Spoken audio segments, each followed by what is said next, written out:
এমন একটা নায়িকা যে আমাকে পেতে হলে কোটি কোটি টাকা হচ্ছে গুনতে। হ্যাঁ, একদম ঠিক বলেছো। তুমি তো এমন একজন নায়িকা, তোমাকে পেতে হলে কোটি কোটি টাকা লাগবে।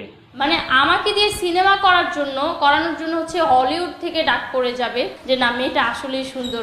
হ্যাঁ, তোমাকে দিয়ে সিনেমা করানোর জন্য হলিউড থেকে ডাক পড়ুক বা না পড়ুক, এই লোকটার কাছ থেকে ডাক পড়বে। ও, তুমি তো আবার মাল। এই মালটারে কই পাবো, এই মালটারে কেমনে পড়াবো? আচ্ছা বলো তো মাল, তুমি কি দেখলে পটে যাবে? টাকা পয়সা না ওই যে ওইটা?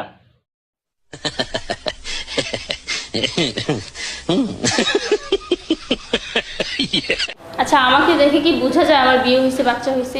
না, তোমাকে দেখে বোঝা যায় না যে তোমার বিয়ে হয়েছে, বাচ্চা হয়েছে। তুমি তো নাম্বার 2 সানি লিও। এনার্জি এখনো মনে করেন যে পাওয়ারফুল আমি। হ্যাঁ, তোমার এনার্জি এখনো পাওয়ারফুল।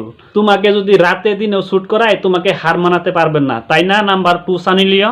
আচ্ছা মাল, তোমাকে কে কই সুন্দর? তুমি তো নাম্বার 1 বান্দর।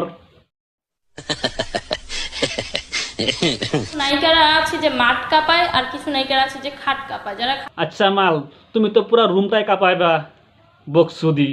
তাইলে একটা কথা কই মাল, তোমার মতো মন মানসিকতার নারীর কারণেই আজকাল যুব সমাজ আর নারী সমাজ ধ্বংসর পথে গেছে। তুমি এক জামাই রাখবা বাংলাদেশে, আরেক জামাই নিয়ে ঘুরবা আমেরিকায়, তুমি ছাড়বা না। তে তোমার আর কি কইছ যে ইসলাম ধর্ম 4টা বিয়া করা যায় আছে, তোমার মুখে ধর্মের কথা মানায় না। তুমি নারী হইয়া তুমি দুইটা জামাই রাখতে চাও, তা আবার সাকিব খান রে। সাকিব খান তো মানে পাগল হয় না যে তোমার মতো নারীরে সাকিব খানের বিয়া করবো, তাই না?